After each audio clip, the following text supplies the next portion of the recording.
Hello everyone. आज हम लोगों का 8वां दिन है। जेएलओ का पेपर हम 2013 का दूसरा पेपर जो सीईपीसी और सीआरपीसी का उसको सॉल्व कर रहे हैं। पहले हम 72 प्रश्न दे चुके हैं पिछले 7 दिनों में। आज 8वां दिन है जिसमें आज 73 से लेकर 82 प्रश्नों तक हम आपको सॉल्व कराएंगे, एक्सप्लेन करेंगे।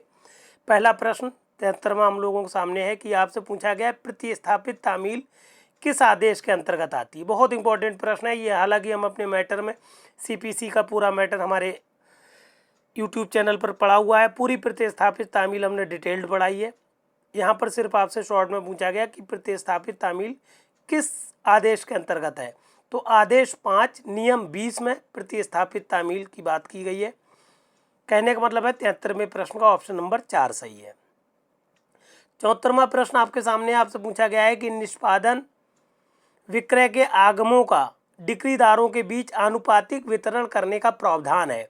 पहले तो आज आप समझ लीजिए निष्पादन का आनुपातिक वितरण का मतलब क्या है। जैसे मान लीजिए कोई संपत्ति 1000 रुपये की है, उसकी डिक्री पारित हुई और जिन व्यक्तियों को डिक्री जिनके पक्ष में हुई है वो डिक्रीदार 4 है। मान लीजिए पहला डिक्रीदार ए है जो उस संपत्ति में 50% का हकदार है, बाकी दो बचे हुए 25% के हैं।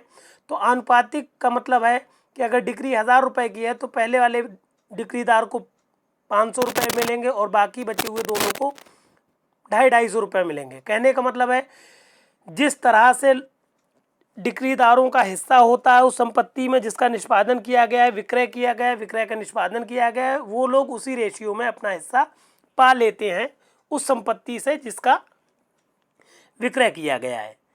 कहने और ये बात किस धारा में हुई है, ये सीपीसी की धारा 73 में ये बात हुई है।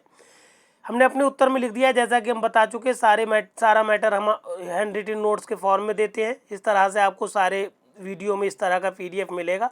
हैंड रिटन नोट्स में मैटर होगा। जैसे 74वें प्रश्न को इस तरह से लिख दिया हमने कि सिविल प्रक्रिया संहिता की धारा 73 निष्पादन विक्रय के आगमों का डिक्रीदारों के बीच आनुपातिक वितरण है। जिस रेशियो में वो हकदार हैं उस रेशियो में डिक्रीदारों को हिस्सा अपना अपना मिल जाएगा। फिर आप आ जाइए प्रश्न संख्या 75 पर। कहने का मतलब है 74वें प्रश्न का ऑप्शन नंबर 2 सही है, धारा 73। 75वें प्रश्न में आपसे पूछा गया है कि ये बताइए आदेश 38 नियम 13 के अंतर्गत कौन सी न्यायालय को अचल संपत्ति को कुर्क करने का अधिकार नहीं है। तो अगर हम लोगों से पूछा जाए कि कौन सा न्यायालय संपत्ति को कुर्क नहीं कर सकता तो वो है लघुवाद न्यायालय। लघुवाद न्यायालय को किसी भी स्थावर संपत्ति को कुर्क करने का आदेश नहीं है। कहने का मतलब है 75वें प्रश्न का ऑप्शन नंबर 2 सही है, लघुवाद न्यायालय। 76वें प्रश्न में आपसे पूछा गया है कि दंड प्रक्रिया संहिता 1973 को राष्ट्रपति द्वारा स्वीकृति कब मिली थी। तो दंड प्रक्रिया संहिता को 1973 को राष्ट्रपति ने 25 जनवरी 1974 को स्वीकृति दी थी। ऑप्शन नंबर 76वें प्रश्न का 2 सही है, 25/1/1974।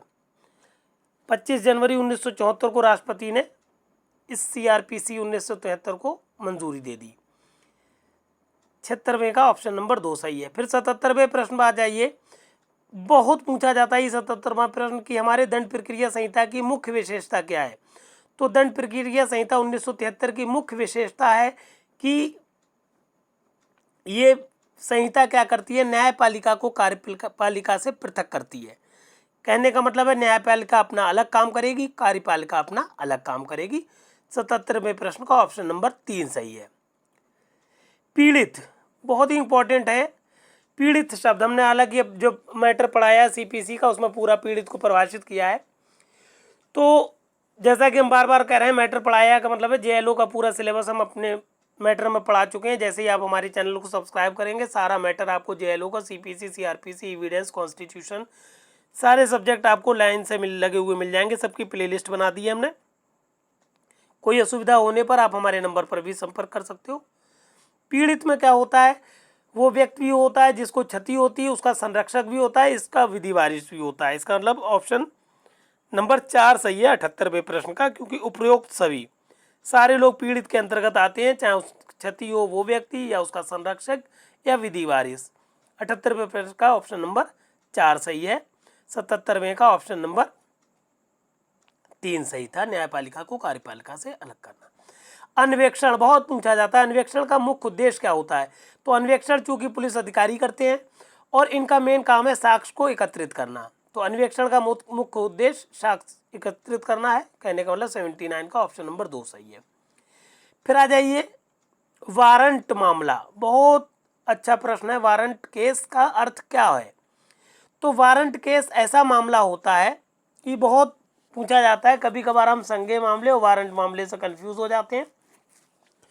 तो वारंट मामला वो मामला कहलाता है जिसमें ऐसे वो सारे अपराध जिनमें 2 वर्ष से अधिक का कारावास दिया जा सके, तो वो सारे के सारे मामले वारंट मामले कहलाते हैं। कहने का मतलब है 80 प्रश्न का ऑप्शन नंबर 4 सही है कि वारंट केस का अर्थ होता है ऐसा कोई मामला जिसमें संबंधित अपराध में सजा का प्रावधान 2 वर्ष से अधिक के कारावास का है, वो सारे के सारे मामले वारंट मामले कहलाते हैं। पहला ऑप्शन देखें, जिसमें किसी पुलिस अधिकारी बिना वारंट के गिरफ्तार नहीं कर सकता, ये नहीं सही है। और जिन मामलों में पुलिस अधिकारी बिना वारंट के गिरफ्तार कर सकता है वो संज्ञेय मामले होते हैं। यूजली हम संज्ञेय मामले और वारंट मामले में कंफ्यूज हो जाते हैं, इसीलिए हमने इस प्रश्न का उत्तर 80वें प्रश्न का ऑप्शन नंबर 4 उत्तर सही है। और अगर संज्ञेय मामला आ जाए तो ऑप्शन नंबर 2 सही होगा कि जिसमें पुलिस अधिकारी बिना वारंट गिरफ्तार कर सके वो सारे के सारे संज्ञेय मामले होते हैं, कॉग्निजेबल ऑफेंस होते हैं। फिर आ जाइए 81वें प्रश्न में। 81 प्रश्न में पूछा गया कि ये बताइए कि दंड प्रक्रिया संहिता की किस धारा के अंतर्गत एक विशिष्ट लोक अभियोजक को कम से कम एक अधिवक्ता के रूप में 10 वर्ष का अनुभव होना चाहिए? तो हम लोगों की CRPC की धारा 24(8) में बताया गया है। 24(8) धारा कहती है कि अगर किसी व्यक्ति को एक विशिष्ट लोक अभियोजक के रूप में नियुक्त करना है तो वो कम से कम 10 वर्ष का अधिवक्ता के रूप में अनुभव प्राप्त किया हुआ व्यक्ति होना चाहिए। जब तक उस व्यक्ति ने 10 वर्ष तक अधिवक्ता के रूप में व्यवसाय नहीं किया तब तक वो क्या होगा, धारा 24(8) CRPC के अंतर्गत विशिष्ट लोक अभियोजक नियुक्त होने के लायक नहीं होगा। आखिरी प्रश्न हम लोगों के आज के टर्न का है 82वां प्रश्न कि कोई पुलिस अधिकारी किसी व्यक्ति को अधिकतम कितनी अवधि तक पुलिस अभिरक्षा में रख सकता है? तो कोई भी पुलिस अधिकारी क्या कर सकता है, पहले या तो आप समझ ले 24 घंटे तक पुलिस अभिरक्षा में रख सकता है। और ये बात कहाँ हुई है, ये एग्जैक्टली दंड प्रक्रिया संहिता की धारा 57 में कहा गया 57 में कि कोई पुलिस अधिकारी किसी व्यक्ति को 24 घंटे से अधिक अवधि तक पुलिस अभिरक्षा में निरुद्ध नहीं रख सकता। हालांकि इस 24 घंटे के अंदर जो है 24 घंटे में यात्रा का समय नहीं जोड़ा जाता है। अगर किसी अपराधी को दूर से कहीं से लाया जा रहा तो यात्रा का समय इसमें इंक्लूड नहीं किया जाएगा इस 24 घंटे में। यात्रा को छोड़कर 24 घंटे तक कोई पुलिस अधिकारी किसी अभियुक्त को अभिरक्षा में रख सकता है, इससे अधिक नहीं रख सकता। इस तरह से आपके 10 प्रश्न आज के पूरे करा दिए हमने। पर डे हम 10, 11, 9, 10, 11, 12 प्रश्न कराते हैं और इस तरह से कम पर डे हम 20, 25, 30 आपके कन्फ्यूज़न दूर कर देते हैं, डाउट्स क्लियर कर देते हैं, कॉन्सेप्ट क्लियर कर देते हैं। क्योंकि जहाँ पर सेक्शन ज़रूरी हैं, ऑर्डर ज़रूरी हैं, जहाँ पर जितना मैटर ज़रूरी है उस प्रश्न को हम क्या करते हैं, इस तरह से प्रश्न को उत्तर की फॉर्म में बना देते हैं। और इस तरह से हम रिवीजन आपका कराते रहेंगे जब तक कि आपका, चूँकि अक्टूबर में JLO का एग्ज़ाम है, तब तक हम ये आपको पर डे 10-12 प्रश्न देते रहेंगे।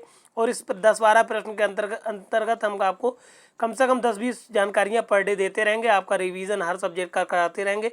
और जैसा कि हम बता चुके हैं पहले ही, हम आपको सारे सब्जेक्ट का JLO में जितने भी सब्जेक्ट आते हैं उन सबका मैटर आपको दे चुके हैं। इसीलिए आप हमारे चैनल को सब्सक्राइब ज़रूर कर लें और ये मैटर अपने सारे साथियों को शेयर ज़रूर कर दें।